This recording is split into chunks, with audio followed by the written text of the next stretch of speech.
काकस day 2M channel पे आज की इस वीडियो में बात करने वाले हैं एनएसपी स्कॉलरशिप पेमेंट को लेकर। जिनके यहाँ पे हाल ही में मेरिट लिस्ट यहाँ पे बनी है, मिनिस्ट्री और रिलीज की गई है, उनका मेरिट लिस्ट के आगे दिख रहा है यहाँ पे यस शो कर रहा है। लेकिन उनका ये जानना जरूरी है कि उनका पेमेंट कब तक उनके खाते में आएगा, आगे क्या कौन कौन से स्टेप्स है जो आपके पेमेंट को लाने में मदद करेंगे, वो आपके लिए जानना बहुत जरूरी है। तो इस वीडियो में कंप्लीट बताऊंगा कि कितना टाइम और लग सकता है यहाँ पे, और दूसरी चीज कि आपको रिन्यूअल करना चाहिए कि नहीं करना चाहिए, उस स्थिति में वो हम पूरा डिस्कस करने वाले हैं। एनएसपी का क्या अपडेट है पेमेंट को लेकर, क्या पेमेंट उनका कब तक आ सकता है, उसके बारे में चर्चा करने वाले। वीडियो को आप एंड तक जरूर देखें। चलिए स्टार्ट करते हैं। तो यहाँ पे हम देख सकते हैं हम नेशनल स्कॉलर साइट पे यहाँ पे आ चुके हैं। तो यहाँ पे सबसे पहले मैं आपको स्टेट दिखाता हूँ कुछ स्टूडेंट का जिनका स्टेटस जो है मेरिट लिस्ट में यस हुआ था। जिनका नो हुआ है उनको भी क्या करना है वही बताऊंगा। जिनका यस है उनको क्या करना है, जिनका नो है उनको क्या करना है, दोनों स्थिति में बताऊंगा। चलिए जानते हैं। तो यहाँ पे देख सकते हो कि ये स्टेटस है यहाँ पे, जहां पे ये आ चुका है कि application final verified state board nodal officer. यहाँ तो अपडेट नहीं है, लेकिन यहाँ अगर देखोगे नीचे स्क्रॉल करूंगा तो मेरिट लिस्ट के आगे दिख रहा है यस। इसका मतलब है कि जिनका मेरिट लिस्ट में यस है उन स्टूडेंट का शॉर्टलिस्ट हो गया है, उन स्टूडेंट को अब आगे पैसा मिलेगा, उन स्टूडेंट को आगे स्टेटस उनका जाएगा। मतलब है कि अगला जो स्टेप होगा वो आपका होगा एनएसपी टू पीएफएमएस। मतलब आपका जो पीएफएमएस पर जाएगा send to PMS for payment होगा। जैसे send to PMS for payment होगा यहाँ पे स्टेटस आपका अपडेट हो जाएगा application send to PFMS for payment. तो यहाँ पेमेंट होने के बाद यहाँ पे यस आ जाएगा, और यस आने के बाद फिर आपका जो रिकॉर्ड है वो पीएफएमएस पे दिख जाएगा। ठीक है, अभी मैं बताऊंगा पीएफएमएस से क्या क्या चीज चेक करनी है आपको, जिससे आपका पेमेंट आने में कोई दिक्कत ना हो सके, कोई मुसीबत ना हो। वीडियो को इसलिए बोल रहा हूँ एंड तक देखना, क्योंकि अभी काफी चीज चेक कराऊंगा इस वीडियो में, जरूर देखें। दूसरा स्टेटस है यहाँ पे जिनका एप्लीकेशन में सेम स्कीम का था लेकिन उनका हो चुका है मेरिट लिस्ट के आगे नो। अब मेरिट लिस्ट के आगे नो है क्योंकि उनका सिलेक्शन नहीं हुआ है। तो सिलेक्शन नहीं हुआ है तो इस मीन्स ये है कि दोबारा से आप लोग क्या कर सकते हो, फ्रेश स्कॉलरशिप अप्लाई कर सकते हो इस साल। जो फॉर्म अभी चल रहे हैं, आपको पता है फॉर्म की लास्ट डेट जो है वो एक्सटेंड हो गई है 15 नवंबर तक। तो अपने फॉर्म को आप यहाँ पे 15 नवंबर तक फॉर्म फिल कर सकते हो। और जिनका भी मेरिट लिस्ट सिलेक्शन नहीं हुआ है वो फ्रेश स्कॉलरशिप अप्लाई करे। हो सकता है कि इस बार परसेंटेज थोड़ी हाई गई है, लेकिन आप जब अप्लाई करोगे तो हो सकता है इस बार आपका नाम आ जाए। तो काफी टाइम हमें ऐसा भी देखने को मिला है काफी स्टूडेंट का कि पहली बार उनका सिलेक्शन नहीं होता, लेकिन जब दूसरी बार अप्लाई करते हैं तो उनका सिलेक्शन हो जाता है। तो ये चीज आप कर सकते हो, यहाँ पे फ्रेश स्कॉलरशिप अप्लाई करें।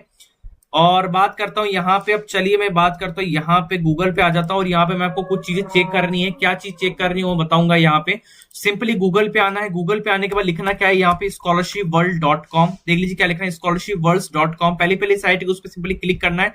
क्लिक करने के बाद यहाँ पे आपको क्लिक कर लेंगे।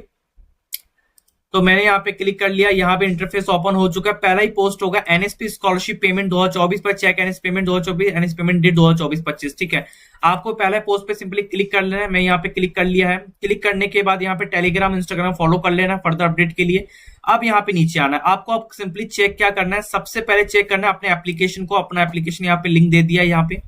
दूसरी चीज यहाँ पे आपको चेक करना है आपका डीबी, आपका एनएसपी पेमेंट की आपका पेमेंट क्या शो कर रहा है। कभी कभार हो सकता है कि आपका पीएफएमएस पे तो वो ना दिख रहा हो वहां पे, लेकिन कभी कभार यहाँ पे आपका अपडेट हो जाता है। ठीक है, तो यहाँ पे सिंपली इस लिंक पे क्लिक करोगे तो ट्रैक एनएसपी पेमेंट पे आ जाओगे। सिंपली आने के बाद यहाँ पे आना है एंटर एप्लीकेशन आईडी, अपना एप्लीकेशन आईडी वर्ड वेरिफिकेशन जो यहाँ पे कैप्चा दिख रहा है उसको सर्च करके देखना है कि आपका स्टेटस को शो कर रहा है क्या। अगर आपका यहाँ पे स्टेटस शो कर रहा है पीएफएमएस, इसका मतलब है कि आपका पीएफएमएस रिकॉर्ड जा चुका है यहाँ पे, और बहुत जल्द जो है आपका पेमेंट यहाँ पे रिलीज होगा।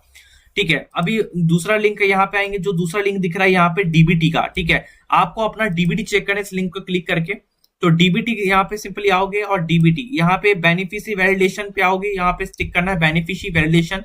कैटेगरी आपको सेलेक्ट करना है एनएसपी, अपनी एप्लीकेशन आईडी और ये जो कैप्चा कोड है आपका, सॉरी अपनी एप्लीकेशन आईडी आपको भरना है। यहाँ पे कुछ नहीं भरना, बेनिफिशियरी कोड में या अथवा में है। उसके बाद वर्ड वेरिफिकेशन करके आपको सर्च करना है और आपको चेक करना है आपका बैंक अकाउंट लिंक है कि नहीं डीबीटी के साथ।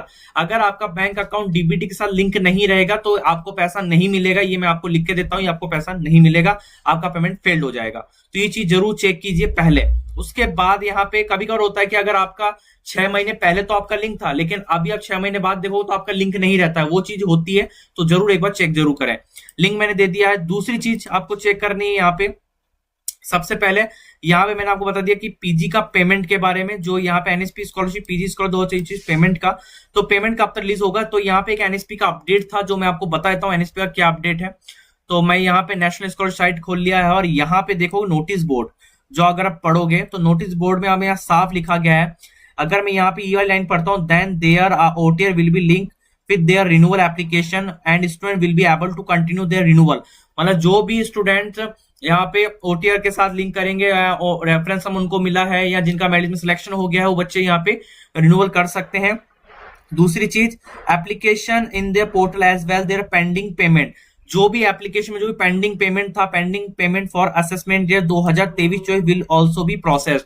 मतलब जो भी पेंडिंग पेमेंट है, चाहे एक स्कीम की बात नहीं हो रही, कोई सी भी स्कीम की बात हो रही है, सपोज डेट आप सीएस में अप्लाई किए थे, आपका सेंट हो गया, आपका पेमेंट नहीं हुआ, आपका डिजिटल सिग्नेचर हो गया, आपको पेमेंट नहीं मिला, लेकिन जो भी एनएसपी में 2023-24 का पेमेंट है, जिनका भी सिलेक्शन हो चुका है या शॉर्टलिस्ट हो चुका है या सेंटिमेंट हो चुका, उन सबका पेमेंट जो है प्रोसेस्ड में है, यहाँ पे एनएसपी ने खुद जारी किया। तो अब तक आपको वेट नहीं करना है, आपको रिन्यूअल करना है, पुराना पैसा आपको मिल जाएगा और साथ में आप नया भी अप्लाई करो तो उसका भी पैसा भी आपको मिल जाएगा। ठीक है, अब पेमेंट कब मिलने के क्या चांसेस, कब तक मिलेंगे, तो मैं बताता हूँ यहाँ पे जो पेमेंट मिलने के जो चांसेस है वो आपका कम से कम अभी 1 महीने का प्रोसीजर और लगेगा, कम से कम यहाँ मान लीजिए 1 महीने का। मैं ऐसा क्यों कह रहा हूँ 1 महीना, क्योंकि देखो इसके काफी सारे रीजन है। क्योंकि अभी आपकी मेरिट लिस्ट बनी है, आपका यस हुआ है, उसके बाद आपका send to preference for payment होगा जो आपका यस होगा, उसके बाद यहाँ पे मिनिस्ट्री की डिजिटल सिग्नेचर की जाएगी, डिजिटल सिग्नेचर होने के बाद फिर आपका यहाँ पे under processing with bank for payment होगा।